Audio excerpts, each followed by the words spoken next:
नमस्कार दोस्तों, मेरा नाम है मंजीत भारद्वाज और आप देख रहे हैं मेरा चैनल मंजीत भारद्वाज केमिस्ट्री। तो आज मैं आपको करवाने वाला हूं जीरो ऑर्डर रिएक्शन के सभी ग्राफ्स। तो जीरो ऑर्डर रिएक्शन के सभी ग्राफ करने से पहले अगर आपने मेरा जो प्रीवियस वीडियो जिसके अंदर मैंने मैथमेटिक्स और स्ट्रेट लाइन इक्वेशन क्या होती है, हाइपरबोला क्या होता है, पैराबोला क्या होता है, एक्सपोनेंशियल ग्राफ क्या होता है, वो सब ग्राफ मैंने आपको वहां समझाए थे। तो अगर आपने वो बेसिक्स नहीं पढ़ा तो प्लीज उस वीडियो को जरूर देख लीजिएगा, वरना ये आपको शायद समझ में नहीं आएगी।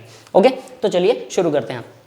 तो सबसे पहला ग्राफ जो है जीरो ऑर्डर का। तो जीरो ऑर्डर के ग्राफ करने से पहले आपको जीरो ऑर्डर के सभी फॉर्मूलाज आने चाहिए। जस्ट इससे जो प्रीवियस वीडियो थी वो आपको अच्छे से आनी चाहिए। अगर वो आपको अच्छे से आती है तभी आप ये ग्राफ्स अच्छे से कर सकते हैं, क्योंकि फॉर्मूलाज तो हमें आने ही चाहिए ना जिस ग्राफ का हम फॉर्मूला बना रहे हैं। तो देखिए फर्स्ट ग्राफ हम शुरू करते हैं, rate versus concentration. R meaning rate है, यहाँ पर रेट वर्सेस कंसंट्रेशन। तो अब इस ग्राफ के अंदर जो सबसे इंपॉर्टेंट दो चीजें हैं, किसी भी ग्राफ के अंदर सबसे इंपॉर्टेंट दो चीजें आपको बहुत ध्यान से करनी होती हैं। तो फर्स्ट ऑफ ऑल जो थिंग आती है वो ये आती है कि जो इस तरफ लेफ्ट साइड में जो लिखा होता है वो हमें वाई एक्सिस पर मेंशन करना है और वो हमेशा डिपेंडेंट वेरिएबल होता है। देखिए डिपेंडेंट वेरिएबल को हमेशा परपेंडिकुलर में दिखाते हैं और इंडिपेंडेंट वेरिएबल को हमेशा हॉरिजेंटल के अंदर दिखाते हैं। ये आपको ध्यान रखना। अगर x भी हमारा डिपेंडेंट है ना तो x एक्सिस को हम यहां दिखाएंगे, y को यहां दिखाएंगे, क्योंकि y इंडिपेंडेंट हो जाएगा। क्लियर है? तो यहां हमारे पास जो लेफ्ट में होता है उसको हम डिपेंडेंट दिखाते हैं और उसको y एक्सिस के ऊपर दिखाते हैं। क्लियर है? तो डिपेंडेंट वेरिएबल ये y एक्सिस, यानी r आपको y एक्सिस पर मेंशन करना होगा। वर्सेस कंसंट्रेशन, तो कंसंट्रेशन आपको x एक्सिस के ऊपर मेंशन करनी होगी। ये क्लियर है? ठीक है, इन दोनों के बीच में हमें ग्राफ बनाना है। अब सेकंड टर्म, ये तो आपको समझ में आ गया। फर्स्ट थिंग तो हमेशा सबसे पहले आपको क्या देखनी होती है किसी भी ग्राफ के अंदर, कि जो चीज दो चीजें उन्होंने दे रखी हैं उसके अंदर जो वर्सेस से पहले लिखा हुआ है वो आपको लेफ्ट साइड में यानी y एक्सिस पर शो करना है, और वर्सेस के बाद में जो लिखा हुआ है वो इंडिपेंडेंट वेरिएबल होता है और वो राइट में शो करना है, और पहले वाला डिपेंडेंट वेरिएबल। क्लियर है? अब दूसरी चीज जो आपको ध्यान देनी होती है वो क्या होती है, इन दोनों के बीच में, यानी इन दोनों को जो दो चीजें आपको ग्राफ के अंदर शो करनी है उन दोनों का कोई कॉमन फॉर्मूला जिसके अंदर वो दोनों चीजें आती हो, ठीक है, वो आपको आना चाहिए। तो हमारे पास ये कॉमन फॉर्मूला आर और कंसंट्रेशन किसके अंदर आता है, हमें पता है रेट जो होता है वो इक्वल टू के होता है। ठीक है, ये आपने जीरो ऑर्डर के अंदर मैंने आपको बताया था कि रेट, जो रेट है वो इक्वल क्या होगा, के इंटू कंसंट्रेशन की पावर जीरो हो जाएगी। क्लियर है? ये फॉर्मूला आपको याद होगा कि रेट कंसंट्रेशन की पावर जीरो होगी। तो किसी भी चीज की अगर पावर जीरो होती है, anything which have power zero, तो वो वन हो जाता है। तो यानी रेट इक्वल टू के, तो रेट इक्वल टू के, यहां पर रेट है, कंसंट्रेशन है। ठीक है, अब के हमारे पास तो रेट इक्वल टू के आ रहा है, कंसंट्रेशन तो है ही नहीं। किसी भी फॉर्मूला के अंदर रेट वर्सेस कंसंट्रेशन, रेट का यानी जीरो ऑर्डर का ऐसा कोई भी फॉर्मूला नहीं है जिसके अंदर रेट और कंसंट्रेशन दोनों मेंशन हो, इस फॉर्मूला को छोड़कर। लेकिन इस फॉर्मूला के अंदर जो कंसंट्रेशन है वो तो वन बन जाती है, यानी हम फॉर्मूला तो यही यूज करेंगे बट कंसंट्रेशन को कैसे रिप्रेजेंट करेंगे अब उसी को हम आगे मेंशन करते हैं। ये समझ में आ गया होगा आपको।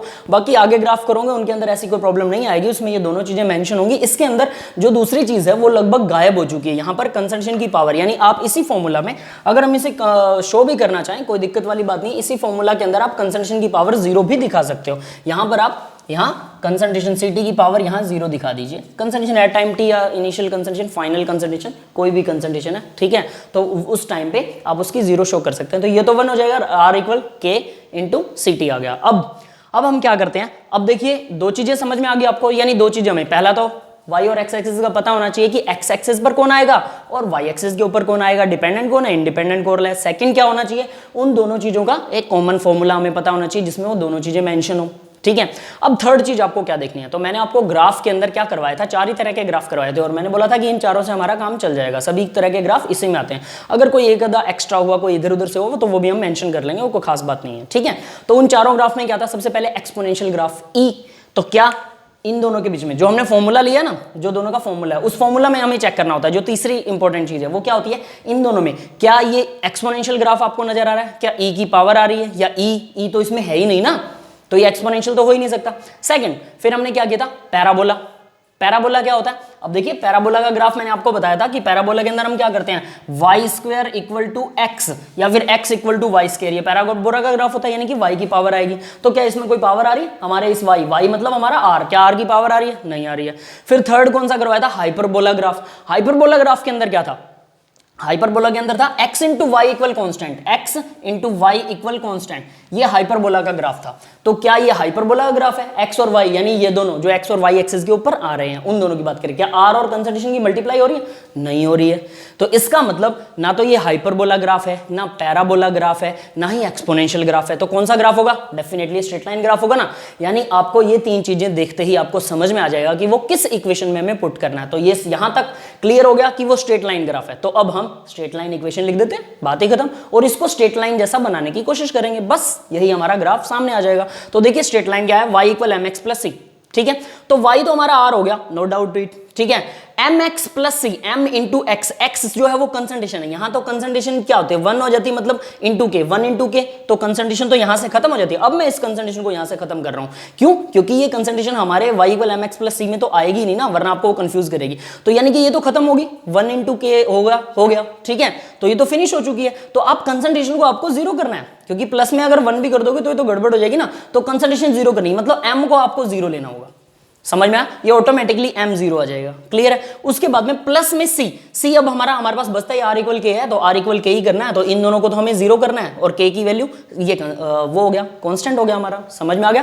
तो यानी कि r equal zero into concentration plus में k आ जाएगा, क्लियर है। तो आपको इस तरह से इस ग्राफ को मेंटेन करना है, मेंशन करना है स्टेप वाइज, और हर ग्राफ में हम ये चीजें चेक करेंगे।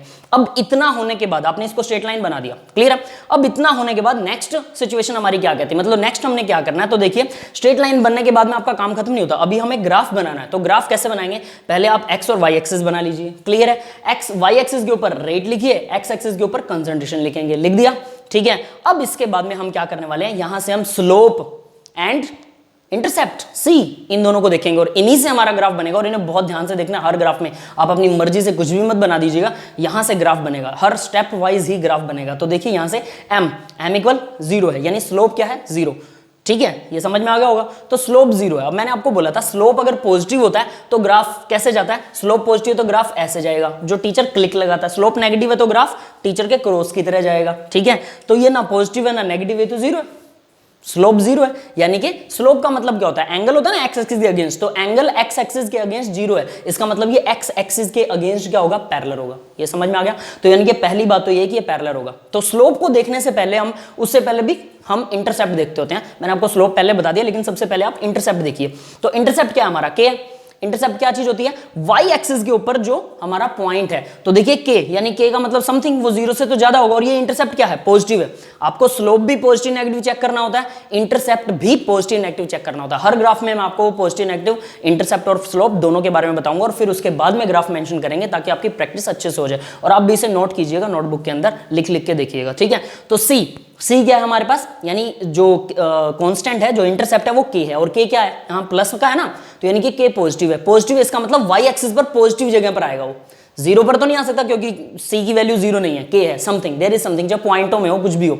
तो यानी हमने यहाँ पर अपनी तरफ से कोई अंदाजा लगा लिया कि यहाँ ये पॉइंट लगा दिया मैंने, तो ये आ गया हमारा इंटरसेप्ट के, जो कि पॉजिटिव है, ठीक है। तो ये इंटरसेप्ट जो है वो पॉजिटिव है और वो के है, क्लियर है। तो सबसे पहले तो हम वो निशान लगा लेते हैं। उसके बाद में मैंने बोला अब आपको निकालना है स्लोप, ठीक है, जो मैं आपको पहले बता चुका हूं। तो स्लोप आ रहा है जीरो, यानी जो हमारा पास पॉइंट आता है उससे हम या तो क्लिक, टीचर के क्लिक की तरह ऐसे करेंगे या नीचे करेंगे। अगर स्लोप पॉजिटिव होता तो ऐसे जाएगा ग्राफ, अगर स्लोप नेगेटिव होता तो ऐसे जाएगा। ये समझ में आ गया। लेकिन यहां ना पॉजिटिव है ना नेगेटिव है, तो जीरो है, तो हमारा ग्राफ ऐसे जाएगा, ठीक है। याद है मैंने आपको स्पेशल केस करवाया था। स्पेशल केस के अंदर इस तरह का ही एक ग्राफ आता था, जो एक्स एक्सिस के पैरेलल था, और जिसके अंदर जो एंगल था वो जीरो था, क्लियर है ना। तो इसका एंगल 0 डिग्री आएगा, 0 कह लो 180 कह लो, बात एक ही है, ठीक है। तो वो 0 डिग्री इसका एंगल आता है। ये समझ में आ गया। तो इस तरह से हमारा फर्स्ट ग्राफ जो है वो कवर हो चुका है, क्लियर है। अब सेकंड ग्राफ की बात करते हैं, दिस वन, ठीक है। सभी ग्राफ में हम ये सारी चीजें एकदम क्लियरली चेक करने वाले हैं, ठीक है। तो सेकंड ग्राफ देखिए क्या कहता है। तो second graph x versus time. X क्या होता है? प्रोडक्ट की कंसंट्रेशन एट टाइम टी, उसी को एक्स कहते हैं ना, ये आपको याद होगा, एक्स वर्सेस टी, ठीक है। तो x वर्सेस t, अब इसमें भी सबसे पहले हमें क्या चेक करना है x वर्सेस t के अंदर? तो x जो है, जो वर्सेस से पहले लिखा है वो y एक्सिस पर मेंशन करेंगे, जो वर्सेस के बाद में लिखा है वो x एक्सिस के ऊपर मेंशन करेंगे। तो सबसे पहले आप ड्रा कर लो ग्राफ। ये x होगा इधर, ठीक है, और इस तरफ होगा t, टाइम, जो x एक्सिस के ऊपर टाइम होगा और y एक्सिस के ऊपर x रिप्रेजेंट होगा। अब ध्यान देना, y एक्सिस पर x रिप्रेजेंट है, ये x एक्सिस वाला नहीं है, ये तो प्रोडक्ट की कंसंट्रेशन एट टाइम टी है ना, तो इसके अंदर कंफ्यूज नहीं होना है हमें, ये वाई एक्सिस पर रिप्रेजेंट होगा और ये एक्स एक्सिस पर, यानी concentration of product y axis के ऊपर रिप्रेजेंटेड होगी कंसंट्रेशन, और टाइम जो है वो एक्स एक्सिस के ऊपर रिप्रेजेंटेड होगा। तो ये दोनों चीजें आपको पहले से पता होनी चाहिए, इंडिपेंडेंट, ये डिपेंडेंट वेरिएबल, ये इंडिपेंडेंट वेरिएबल। क्लियर है? अब इसके बाद सेकंड स्टेप मैंने क्या बोला था, सेकंड पॉइंट है कि हमें ऐसा फॉर्मूला बनाना है जो जिसमें ये दोनों, ठीक है, तो हमें पता है KT इक्वल एक्स होता है, KT equal C naught minus C t होता है, और C naught minus C t को ही एक्स कहते हैं। ये फॉर्मूलाज आपको सारे जीरो ऑर्डर के होने चाहिए, प्रीवियस वीडियो में हम कर चुके हैं, ठीक है। तो KT इक्वल एक्स, ये आपको क्रैम होने चाहिए सारे फॉर्मूलाज, तो KT इक्वल एक्स लिख सकते हैं, कोई दिक्कत नहीं है। तो KT इक्वल टू एक्स आ गया, बट हमें एक्स तो चाहिए वाई एक्सिस पर, यानी उसको घुमा दो, तो एक्स इक्वल KT। क्लियर है? तो x इक्वल KT लिखने के बाद अब ये दो स्टेप हो गई। तीसरे स्टेप में क्या कहा था मैंने, चार ही हमारे ग्राफ हैं, चारों को चेक करेंगे, क्या ये एक्सपोनेंशियल बन रहा है, x इक्वल KT, e की पावर तो नहीं है यहाँ पर, तो e नहीं है, ठीक है। फिर क्या ये y square equal, y square वाला ग्राफ कौन सा होता है, पैराबोला बन रहा है ये, क्या यहाँ पर वाई स्केयर का मतलब वाई एक्सिस का स्केयर, जो आपको ग्राफ बताए थे उनमें एक्सिस के स्केयर थे, वो एक्सिस थी वाई और एक्स वाले जितने भी थे, ठीक है। तो क्या यहाँ पर ये हमारी वाई एक्सिस है ना, इसी को वाई पर रिप्रेजेंट करेंगे जो हमारा एक्स है, ठीक है, यही वाई एक्सिस है। तो क्या इसका स्केयर आ रहा है, नहीं आ रहा, इसका मतलब पैराबोला नहीं हो सकता। और एक्स और वाई की मल्टीप्लाई थी हाइपरबोला, तो क्या ये एक्स और वाई की मल्टीप्लाई आ रही है, हमारा वाई है और एक्स ये है, तो ये तो दूर दूर है, मल्टीप्लाई तो नहीं है इस फॉर्मूले के अंदर, इसका मतलब ना ये पैराबोला है, ना हाइपरबोला है, ना ही एक्सपोनेंशियल ग्राफ है। तो फिर ग्राफ कौन सा होगा, फोर्थ वन, स्ट्रेट लाइन। तो यहां पर स्ट्रेट लाइन इक्वेशन बनेगी। सभी ग्राफ में आपको स्टेप वाइज हर ग्राफ के अंदर ऐसा ही कुछ करना है, और हर ग्राफ में आपको ऐसे ही मेंशन करना है, तभी आप उसको क्लियर कर सकते हो। क्लियर है? ठीक है, तभी आपको ज्यादा बेटरली समझ में आएगा। तो देखिए, यानी इन सब में से कोई नहीं तो स्ट्रेट लाइन है, तो मैंने क्या किया, ये इक्वेशन लिख दी, उसके बाद में स्ट्रेट लाइन लगा दी, y इक्वल mx प्लस सी।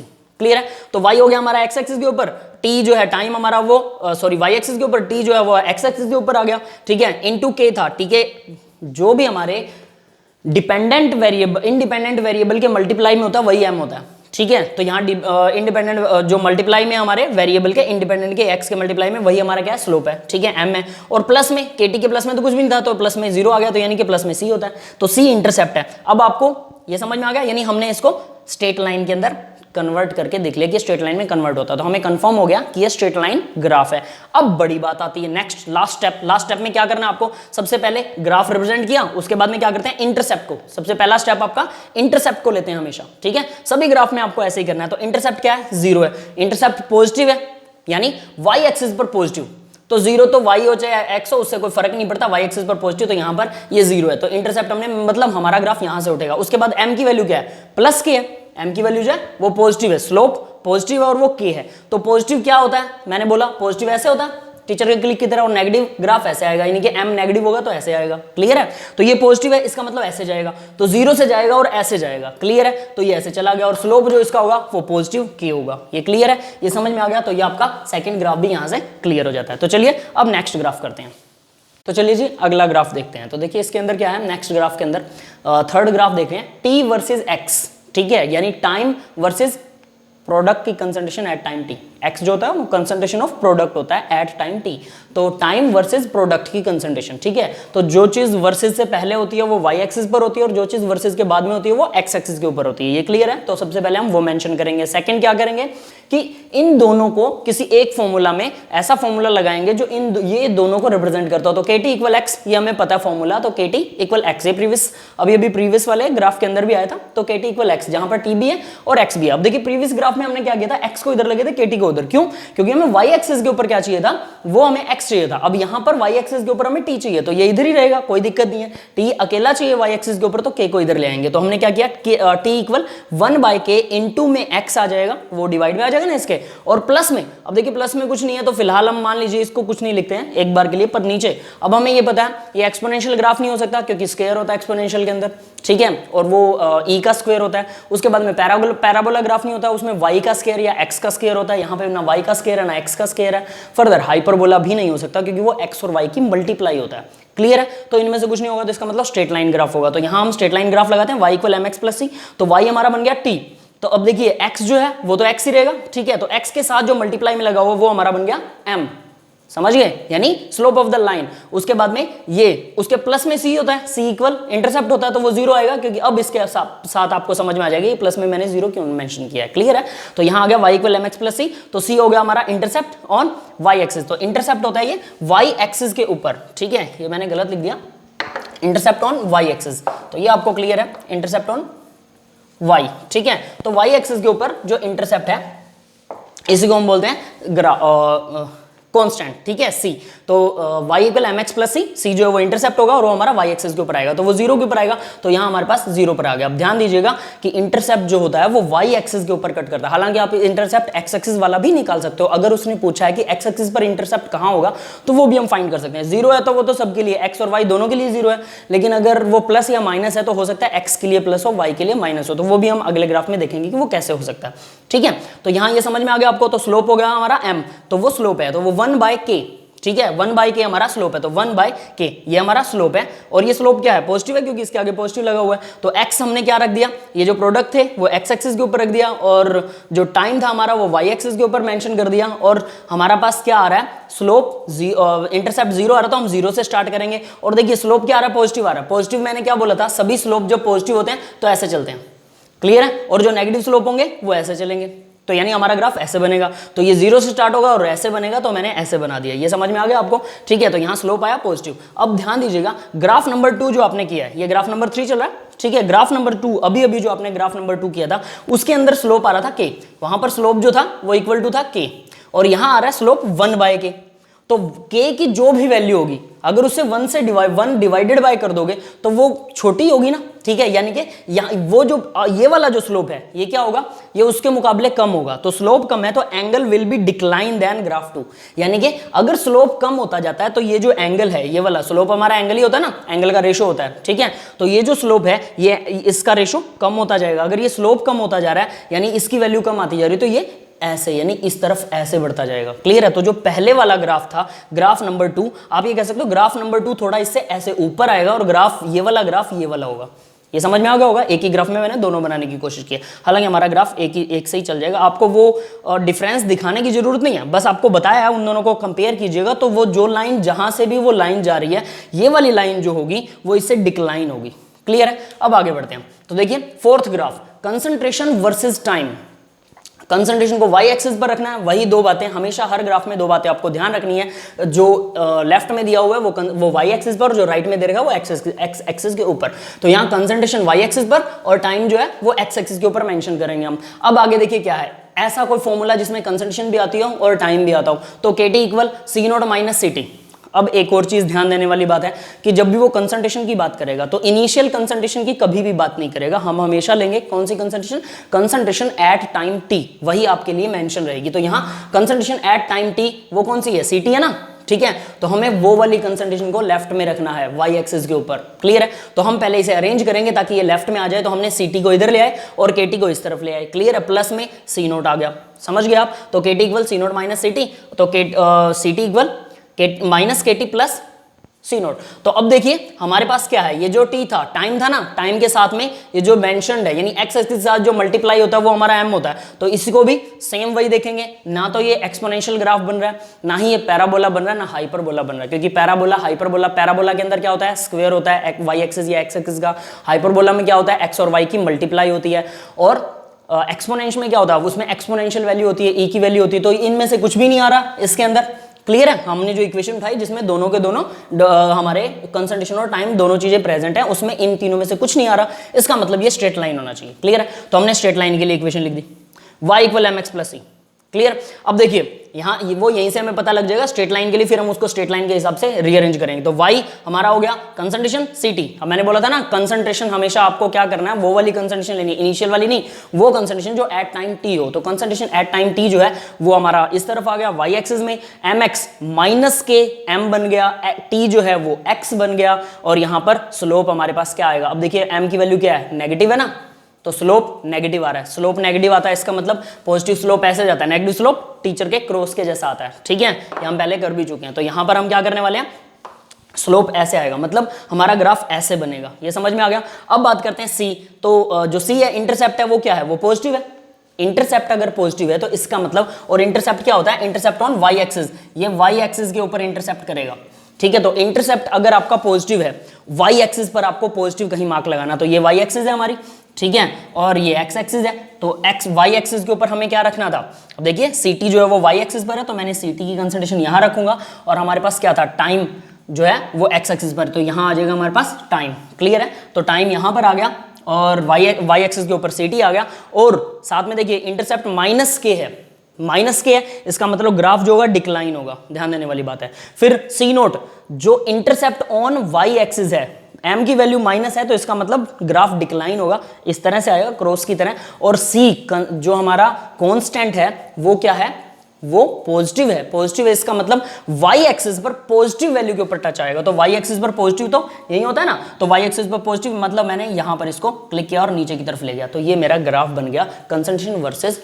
टाइम का ग्राफ। और ये बहुत इंपॉर्टेंट ग्राफ है कंसंट्रेशन वर्सेस टाइम का ग्राफ। अब ये इंपॉर्टेंट क्यों है इसके बारे में हम जरा ध्यान देते हैं कि कंसंट्रेशन वर्सेस टाइम का ग्राफ अगर स्ट्रेट लाइन ग्राफ आता है y = mx + c, बहुत सारे ग्राफ आएंगे, ठीक है, जीरो ऑर्डर के, फर्स्ट ऑर्डर के, लेकिन उन सब में आपको कुछ ग्राफ बहुत ध्यान से और अच्छे तरीके से याद रखने हैं, उनको क्रैम करना आप ये कह सकते हो, ताकि आप डायरेक्ट आंसर निकाल सको। अगर कंसंट्रेशन वर्सेस टाइम का ग्राफ किसी भी इक्वेशन में, अगर आपके पास कोई इक्वेशन देता है और कंसंट्रेशन वर्सेस टाइम जो है वो आपके पास में ये आ रहा है, स्ट्रेट लाइन आ रहा है, मतलब मैं अगर आपको बता दूं कि कंसंट्रेशन वर्सेस टाइम का ग्राफ है जी और वो स्ट्रेट लाइन है तो ये स्ट्रेट लाइन ही ना, डिक्लाइन में इंक्लाइन में है, के की वैल्यू क्या है, सी नोट की वैल्यू, उस बात से कोई फर्क नहीं है, स्ट्रेट लाइन इक्वेशन यूज हो रही है ना, y = mx + c।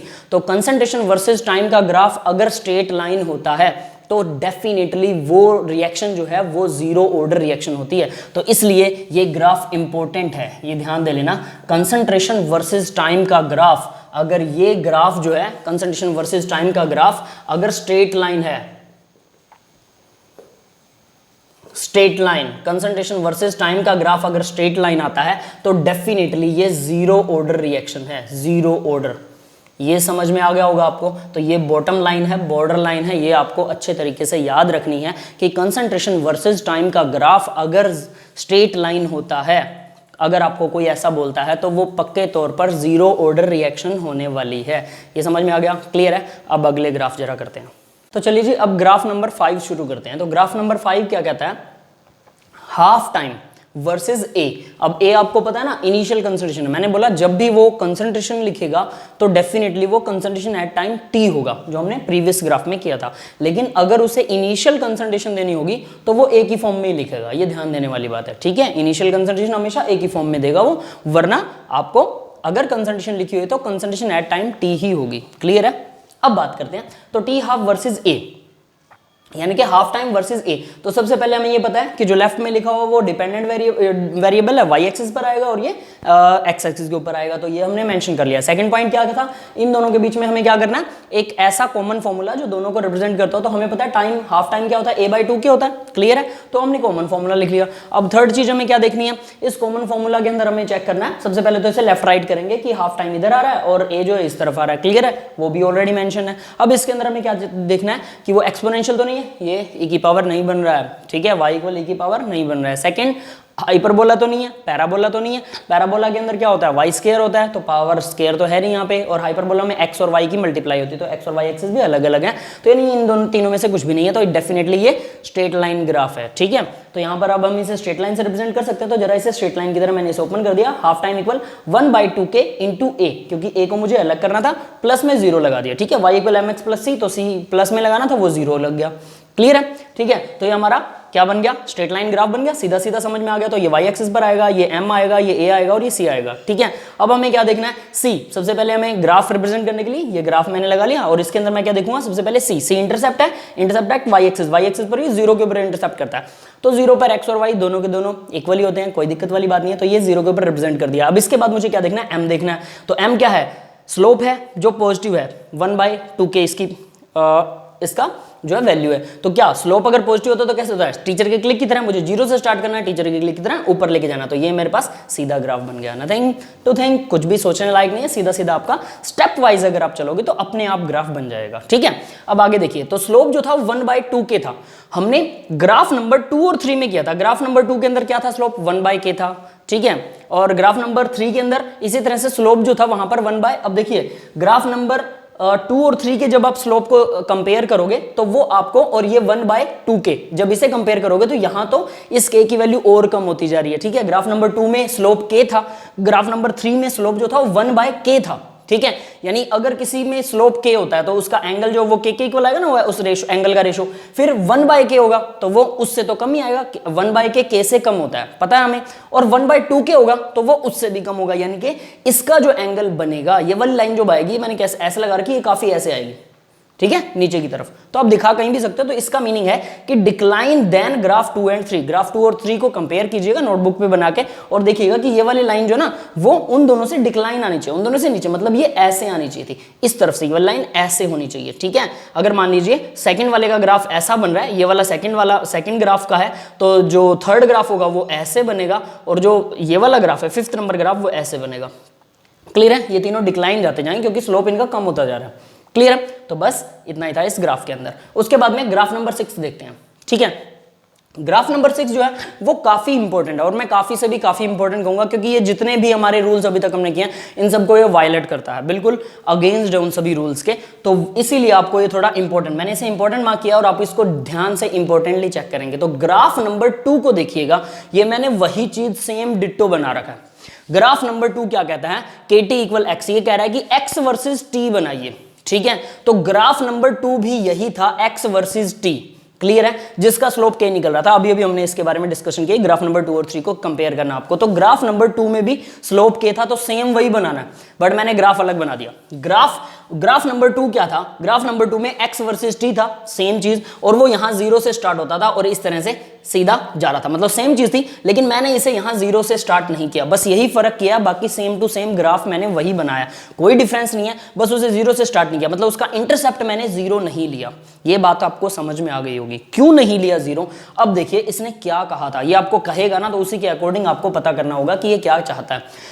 In the form of product, अगर ये बोलता है क्वेश्चन के अंदर कि प्रोडक्ट की फॉर्म में x वर्सेस t का ग्राफ बनाइए, वो रिएक्टेंट की फॉर्म में था x वर्सेस t की, शुरू में प्रोडक्ट क्या थे, 0 थे, क्योंकि रिएक्टेंट फुल्ली थे तो प्रोडक्ट 0 होंगे। उसके बाद में जैसे जैसे रिएक्टेंट कम होंगे वैसे वैसे प्रोडक्ट बढ़ता जाएगा। 0 ऑर्डर के लिए तो ये स्ट्रेट लाइन ही आता है, हमें पता ही है, फर्स्ट ऑर्डर सेकंड ऑर्डर के लिए उनके स्क्वायर के हिसाब से होगा, वो हम आगे डिस्कस करेंगे, ठीक है। तो ये आपको समझ में आ गया। बट अब अगर वो बोलता है कि in the form of product, अगर प्रोडक्ट की फॉर्म में ऐसा करना है, यानी इसका कहने का मीनिंग सिर्फ एक ही होता है, ठीक है। नो, इसमें ज्यादा बॉदर होने की जरूरत नहीं है, टेंशन लेने की भी जरूरत नहीं है, इसका सिर्फ एक ही मीनिंग होता है कि फॉर्म ऑफ प्रोडक्ट का मीनिंग, यानी कुछ ऐसी रिएक्शंस होती हैं जो पहले से इक्विलिब्रियम में होती हैं और उसमें प्रोडक्ट पहले से कुछ ना कुछ पहले से ही एग्जिस्ट करता है, ठीक है। और उस रिएक्शन, अगर वो रिएक्शन 0 ऑर्डर है तो ऑब्वियस सी बात है हम उस प्रोडक्ट को 0 से स्टार्ट नहीं कर सकते ना, 0 ऑर्डर रिएक्शन है तो ग्राफ तो यही बनेगा, ठीक है। प्रोडक्ट वर्सेस टाइम सेम चीज बनेगी, बट उसका प्रोडक्ट 0 नहीं था शुरू में, समझ में आया। यानी कि ऐसी रिएक्शंस जो इक्विलिब्रियम में है और उनका प्रोडक्ट ऑलरेडी कुछ ना कुछ हमेशा प्रेजेंट रहता है, तो वो 0 नहीं होता, तो हम उसको यहां से स्टार्ट कर देंगे। ये समझ में आ गया, यानी कि उसको कुछ ऊपर से स्टार्ट करेंगे, यही उसका इंटरसेप्ट इज नॉट 0, यहां इंटरसेप्ट 0 नहीं होता है और वो सी होगा, ठीक है। क्लियर है, तो जरा इस ग्राफ को फिर से देख लें। तो इसने क्या कहा था, वो फिर से सेम चीज बताऊंगा आपको, x वर्सेस t, तो x y एक्सिस पर आएगा, t जो है वो x एक्सिस के ऊपर आएगा, और x और t हमारे दोनों के दोनों kt इक्वल x इस फॉर्मूला में है, तो मैंने x को इस तरफ रखा, kt को इस तरफ रखा, ठीक है। तो ये बन गया y, k बन गया m जो कि स्लोप होगा, जो कि पॉजिटिव होगा, ठीक है। तो स्लोप है, पॉजिटिव है, तो ऐसे आएगा ग्राफ। t जो है वो हमारा x है, और c इंटरसेप्ट जो है वो एट y एक्सिस, तो यहां पर इंटरसेप्ट जो है प्लस में c, प्लस में कुछ ना कुछ जरूर होना चाहिए इस ग्राफ के अंदर, ये समझ में, और ये कुछ ना कुछ कांस्टेंट होगा जो कि 0 नहीं है, ये क्लियर है आपको। यानी इस ग्राफ में सिर्फ यही चीज है कि इसमें कुछ ना कुछ c होगा, ठीक है। तो इस फॉर्मूला के अंदर तो वो नहीं है, तो अगर हम इस फॉर्मूला के अंदर इसको रिप्रेजेंट करना चाहिए तो kt प्लस c, यानी कि इस तरफ हम इसमें c लिख देंगे, तो ये हमारा in the form of product graph बन जाएगा। यानी कि वो बोलेगा तो यही x वर्सेस t बनाइए, 0 ऑर्डर के लिए बनाइए, in the form of product बनाइए, तो हमें kt इक्वल x लेना है, लेकिन साथ में c लगा देना कि इसमें कहीं ना कहीं कुछ ना कुछ प्रोडक्ट ऑलरेडी प्रेजेंट था और इसी वजह से ये ऐसा स्लोप आ रहा है। क्लियर है, तो यानी ग्राफ वही बनेगा, बस 0 से स्टार्ट नहीं करना। तो इंटरसेप्ट उसका 0 नहीं है, तो इंटरसेप्ट उसका क्या है, वो c है, वो कुछ भी हो सकता है, ठीक है, और वो इसी तरह से जाएगा और उसका स्लोप k ही होगा। क्लियर है, तो ये सारे आपके 6 ग्राफ अभी हो चुके हैं, अब हम 7th ग्राफ करेंगे, ठीक है। ओके, चलिए स्टार्ट करते हैं। तो चलिए जी ग्राफ नंबर 7 शुरू करते हैं। ग्राफ नंबर 7 जो है वो सबसे इंपॉर्टेंट ग्राफ है, क्योंकि ये सबसे टिपिकल वाला ग्राफ भी है, और इसके बाद आपके ग्राफ जो है वो 0 ऑर्डर वाले खत्म हो जाएंगे, ठीक है। तो चलिए शुरू करते हैं। तो ग्राफ नंबर 7 कहता है कि लोग हाफ टाइम वर्सेस लोग ए, हमने अभी अभी किया था, ग्राफ नंबर 5 था शायद वो, ठीक है, कि लोग हाफ टाइम वर्सेस ए किया था, ठीक है। तो ये है लोग हाफ टाइम वर्सेस लोग ए। यानी उस हाफ टाइम के साथ जस्ट लोग लग गया है, लेकिन लोग लगने से बहुत बड़ी कंफ्यूजन पैदा होगी कि हमें पहले लोग के अंदर उसे कन्वर्ट करना पड़ेगा, ठीक है। तो हमें ये पता है ये वाई एक्सिस पर आएगा, ये एक्स एक्सिस पर, हमारे रूल्स वही रहेंगे, यानी कि जो लेफ्ट में होता है, ठीक है, वो वाई एक्सिस के ऊपर, जो राइट में होगा वो एक्स एक्सिस के ऊपर रिप्रेजेंट करेंगे, डिपेंडेंट इंडिपेंडेंट वेरिएबल, ठीक है। अब ऐसी चीजें टी हाफ और ए दोनों किसी एक फॉर्मूला में आते हो तो हमें पता है टी हाफ का फॉर्मूला a/2k होता है, ठीक है। तो इसमें टी हाफ भी है, ए भी है, बट यहां पर लोग नहीं है और हमें तो लोग चाहिए भाई, लोग टी हाफ और लोग ए चाहिए। तो क्या करें, तो हम इसका लॉग कर देते हैं, दोनों साइड लॉग कर दीजिए। अब आपको लॉग बेसिक्स आना चाहिए, वरना मैंने mathematics for chemical kinetic first video बनाया था लॉग के लिए, ठीक है, तो उसको आप देख लीजिए, वहां से आपको लॉग समझ में आ जाएगा और उसकी थोड़ी प्रैक्टिस हो जाएगी, ठीक है। तो लॉग हाफ टाइम दोनों तरफ लॉग कर दिया, log half time equal log a/2k, दोनों तरफ सेम लॉग लगाएंगे। अब हमें पता है लॉग के अंदर जो चीजें डिवाइड में होती है उसे हम माइनस में लिख सकते हैं, तो log half time log a, clear है, लॉग a लिखा और जो डिवाइड में 2k था माइनस में log 2k कर दिया, क्लियर है। तो अब हमारे पास देखिए log a आ गया, log हाफ टाइम आ गया, दोनों चीजें आ गई, सिंपल आ गया, ठीक है। अब इसमें हम चेक करेंगे क्या ये हाइपरबोला बन रहा है, क्या ये पैराबोला बन रहा है, क्या ये एक्सपोनेंशियल बन रहा है। ई की तो वैल्यू नहीं है तो एक्सपोनेंशियल तो है नहीं, log है एंटी लॉग नहीं है, ई एंटी लॉग होता है एक्सपोनेंशियल, ठीक है। तो ई की वैल्यू नहीं है, एक्सपोनेंशियल नहीं है, फिर वाई स्केयर नहीं बन रहा, एक्स का स्केयर नहीं बन रहा, एक्स इंटू वाई भी मल्टीप्लाई नहीं हो रहे हैं, ये एक्स है ये वाई हमारा मल्टीप्लाई नहीं हो रहे, इनका कोई स्केयर भी नहीं है, तो डेफिनेटली ये हाइपरबोला और पैराबोला भी नहीं है। तो बचा क्या, स्ट्रेट लाइन, तो हम इसको स्ट्रेट लाइन में ही रिप्रेजेंट करने की कोशिश करेंगे। तो हमने नीचे लिखा y = mx + c, ठीक है, ये हमें पहले अंदाजा लगना चाहिए कि ये स्ट्रेट लाइन में हो सकता है या हाइपरबोला या पैराबोला, उसी के हिसाब से इक्वेशन लिखी जाती है और फिर आप उसे सेम करने की कोशिश कीजिए। तो ये y हो गया हमारा, ये तो सीधा है, y इसने सीधा बोला था, और ये x हो गया log a, तो log a की वैल्यू होगी x, क्लियर है। उसके साथ जो मल्टीप्लाई में लगा, मल्टीप्लाई में देखिए यहाँ कुछ नहीं था तो 1 आ गया ना, जब कुछ भी नहीं है तो ये 1 आ गया मल्टीप्लाई के अंदर, 1 log a, तो ये m हो गया, स्लोप हो गया आपका, क्लियर है, ठीक है। उसके बाद में नेगेटिव log 2k, तो ये हमारा c हो गया, जो पूरा का पूरा नेगेटिव log 2k जो वो c हो गया, क्लियर है। अब सबसे पहले हम, वैसे तो हम सी को उठाते होते हैं ताकि हमें ग्राफ बनाना, बट हम सी को उठाने से पहले अब यहाँ पर पहले जरा स्लोप को डिफाइन कर लें। देखिए हमने पिछले जितने भी ग्राफ आए थे उसके अंदर यहाँ पर m की वैल्यू जो आ रही थी वो या तो k आ रही थी, या 1/k आ रही थी, या फिर 0 था m, ठीक है, या फिर 1/2k आ रही थी, ठीक है। यानी k की वैल्यू हमें पता ही नहीं होती थी ना, अगर मान लीजिए यहाँ k लगा हो तो k की वैल्यू तो नहीं पता, तो हम उससे एंगल नहीं निकाल सकते। पर इस ग्राफ के अंदर कमाल की बात यह है कि हमें k की वैल्यू पता है, क्या है वो m की वैल्यू पता है, और वो m की वैल्यू क्या है, 1 है, ठीक है। यानी कि हमारा जो स्लोप है वो 1 है, यानी पॉजिटिव है। सबसे पहली बात 1 है और पॉजिटिव है स्लोप, पॉजिटिव स्लोप है, तो इसका मतलब हमारा ग्राफ कैसे जाएगा, टीचर के क्लिक की तरह। ये याद रखिएगा, ग्राफ हमारा टीचर के क्लिक की तरह जाएगा, ये हम डिफाइन कर चुके हैं और बिल्कुल श्योर है इस मामले में, ठीक है। स्लोप की वैल्यू 1 है, तो टेंजेंट थीटा = 1, हमने बोला था कि ये रेशो होता है स्लोप, ठीक है, और टेंजेंट थीटा क्या होता है, वही opposite side by adjacent side, ठीक है। तो अपोजिट साइड कौन सी होती है, थीटा की opposite side perpendicular by base होता है, तो परपेंडिकुलर बाय बेस की वैल्यू 1 आ रही है, टेंजेंट थीटा = 1, जो हमारा यहाँ पर जो वैल्यू होती है वो परपेंडिकुलर बाय बेस होता है, ये मैं आपको पहले करवा भी चुका हूँ बेसिक्स के अंदर। तो यानी ये 1 आ गया, तो ये रेशो आया ना, तो दोनों साइडों का रेशो परपेंडिकुलर बाय बेस का रेशो जो है, परपेंडिकुलर बाय बेस का रेशो 1 आ रहा है, तो टेंजेंट थीटा = 1 आ रहा है। तो टेंजेंट थीटा की वैल्यू आप, टेंजेंट थीटा = 1, वो आप टेबल में देखिए, जो हमने 9th 10th के अंदर हमें टेबल सिखाई गई थी, तो टेंजेंट थीटा की वैल्यू 1 कब होती है, जब टेंजेंट थीटा 45 डिग्री होता है। तो मैंने टेबल से निकाला, थीटा की वैल्यू 45 डिग्री निकाली, तो टेंजेंट 45 = लिखा 1, तो इसका मतलब थीटा की वैल्यू कितनी है, यहाँ थीटा ही तो लिखा जाता है, यहां पर रेशो लिखा जाता है, ध्यान देना, यहां रेशो लिखा जाता है और यहां पर थीटा लिखा जाता है जो एंगल है। तो टेंजेंट 45 = 1 होता है, वो हम टेबल से पता कर लेंगे। तो यानी थीटा हमारे पास 45 डिग्री आ गया, यानी इसके अंदर ये जो स्लोप आएगा ना एक्स एक्सिस के अगेंस्ट, ठीक है, तो वो 45 डिग्री का आएगा। ये कमाल की बात है कि ये हमें यहां से इस ग्राफ में ये भी पता लग जाएगा, क्लियर है, क्योंकि उसकी वैल्यू 1 है, तो जहां पे भी m की वैल्यू 1 आए वहां 45 डिग्री आएगा। आप डायरेक्ट लर्न भी कर सकते हो और वैसे तो ये सिंपली आप इसे डिफाइन फाइंड भी कर सकते हो, कोई दिक्कत वाली बात नहीं है, क्लियर है। अब उसके बाद आता है इंटरसेप्ट c, तो यानी हमारा ग्राफ कैसा आएगा, इस तरह से आएगा, प्लस उसका एंगल जो होगा वो 45 डिग्री होगा। ये दो चीजें कंफर्म हो चुकी हैं। अब तीसरा देखिए नेगेटिव log 2k, यानी हमारा इंटरसेप्ट आ रहा है नेगेटिव। मैंने बोला था इंटरसेप्ट क्या चीज होती है, जो y एक्सिस के ऊपर टच करता है, ठीक है, y एक्सिस पर कहां कोई ग्राफ जो है वो क्लिक करेगा उसी को हम बोलते हैं उसका इंटरसेप्ट। तो देखिए ये x और x y एक्सिस है, तो y एक्सिस पर ये नेगेटिव पे आ रहा है, यानी यहां टच करना चाहिए ना।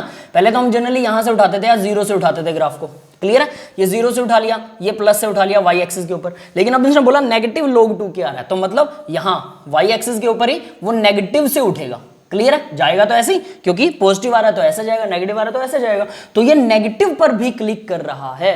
ये समझ में आ गया, तो हम इसका मतलब आंसर निकाल दें कि ये नेगेटिव है, क्या इसका आंसर सीधा आ जाएगा नेगेटिव log 2k, तो यानी ग्राफ ऐसा बनेगा? नहीं। अब ये सबसे बड़ी प्रॉब्लम है कि अगर यहां log लगा हुआ है ना और यहां नेगेटिव है, तो आप बता ही नहीं सकते कि log के अंदर जो वैल्यूज आती हैं वो नेगेटिव पॉजिटिव में आपको समझ में ही नहीं आएगा कि ये नेगेटिव करें या पॉजिटिव करें, कैसे? तो चलिए उसी को डिफाइन करते हैं। तो मैंने यहां पे लिखा हुआ है इंटरसेप्ट जो है वो नेगेटिव log है तो कैन बी पॉजिटिव, ये टोटल वैल्यू जो है ये पॉजिटिव भी हो सकती है, टोटल वैल्यू नेगेटिव भी हो सकती है और जीरो तो हो ही सकती है, ऑब्वियस सी बात है, ठीक है। तो ये टोटल वैल्यूज सभी तरह की हो सकती हैं।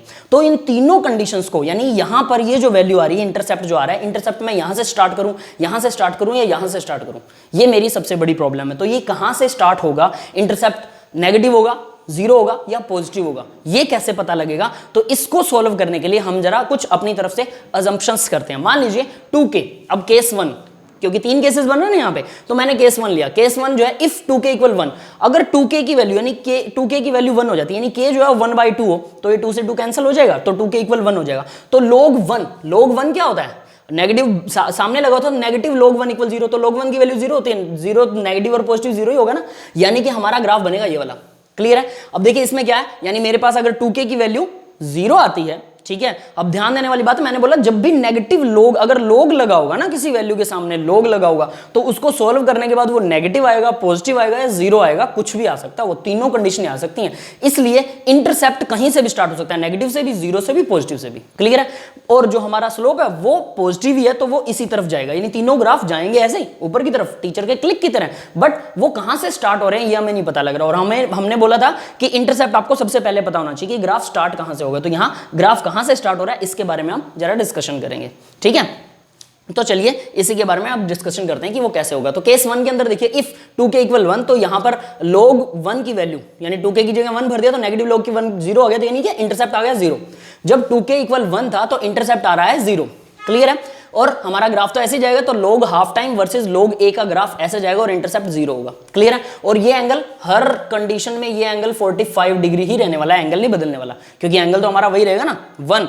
यहां पर हमारे पास क्या आ रहा है, m की वैल्यू 1 आ रही है, तो स्लोप 1 आ रहा है, तो टेंजेंट थीटा 1 आएगा, तो 45 1 और 45 होगा। क्लियर है? तो ये तो 45 रहने वाला है। सेकंड अब केस की बात करते हैं, अगर 2k की वैल्यू, अब देखिए सेकंड केस के अंदर क्या है, 2k की वैल्यू जो ना लेस देन 1 है, 1 से छोटी हो, यानी कि इन दोनों को मल्टीप्लाई करने के बाद हो सकता है 1/3 हो, यहां पे 1/4 हो, तो ये क्या आ जाएगा, k की वैल्यू अगर 1/4 पुट करते हैं, आप देखिए 2 इंटू k की वैल्यू 1/4 होगी तो क्या होगा 1/2, यानी कि 1/2 क्या होता है, 1 से तो छोटा ही होता है ना, नेगेटिव नहीं है ये ध्यान देने वाली बात है कि ये नेगेटिव नहीं है, बट ये 1 से छोटा है।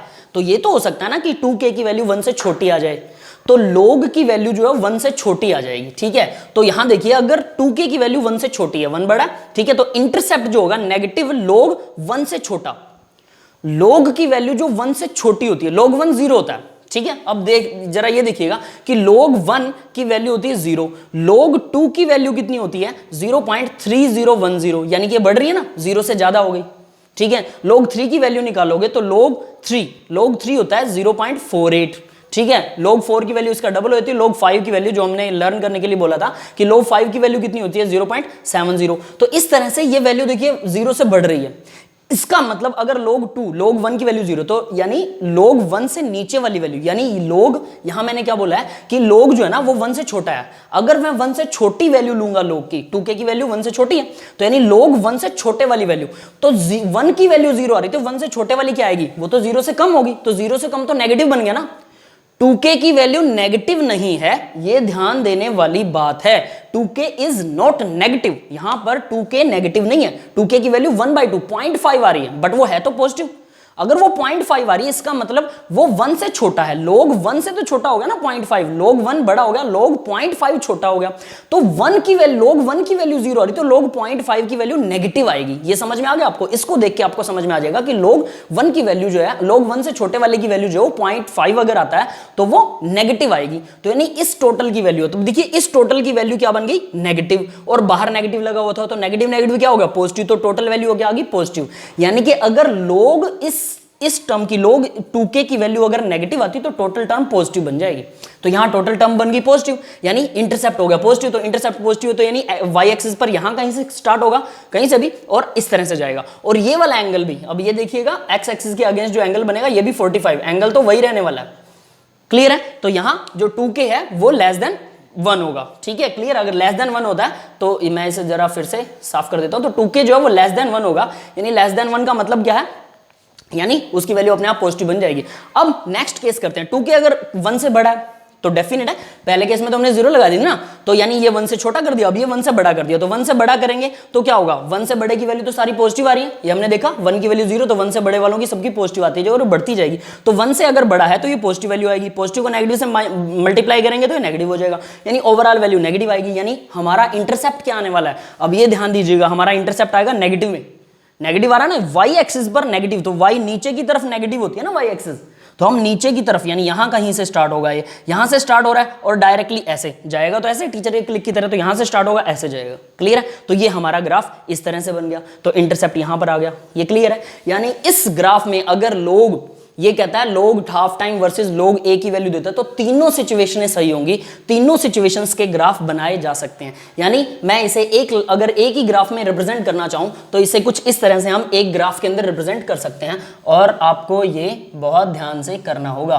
तो ये देखिए यहां से स्टार्ट करेंगे ऐसे, ये कब था, जब इंटरसेप्ट यानी 2k यहां पर आएगा, 2k जो है वो ग्रेटर देन 1 है, अगर ग्रेटर देन 1 है तो ऐसा बनेगा ग्राफ। उसके बाद 0 से भी स्टार्ट हो रहा था ना, 0, ये कब था, जब 0 वाला स्टार्ट हुआ था, तो 2k इक्वल टू 1, क्लियर है। तो वो 0 से स्टार्ट होगा, इंटरसेप्ट हमारा 0 है, और नेगेटिव कब है, जब 2k की वैल्यू जो है वो बड़ी है 1 से, और पॉजिटिव कब आ रहा था, जब यहां से भी स्टार्ट हो रहा था यही ग्राफ, सेम ग्राफ, तो 2k जो है अगर वो लेस देन 1 है, क्लियर है, तो हमारा ग्राफ कहां से स्टार्ट होता है, तो वो यहां पॉजिटिव से स्टार्ट होता है, जो हमने यहां पर कर रखा है, क्लियर है। ये लेस देन 1 आ रही है तो ये आ रहा है केस 1, केस 2, केस 3, तो केस 1, केस 2, केस 3, ये समझ में आ गया होगा तीनों ग्राफ। तो तीनों के तीनों ग्राफ को, और ये तीनों ग्राफ ही सही होंगे, ये पेपर के अंदर प्रीवियस ईयर के पेपर्स के अंदर ये ग्राफ आया हुआ है बहुत इंपॉर्टेंटली, और उसमें तीनों ग्राफ दे रखे हैं कि क्या इंटरसेप्ट यहां होगा या यहां होगा, ठीक है। और एक जगह पर लिखा है कि सारे ही गलत हैं ऑप्शन,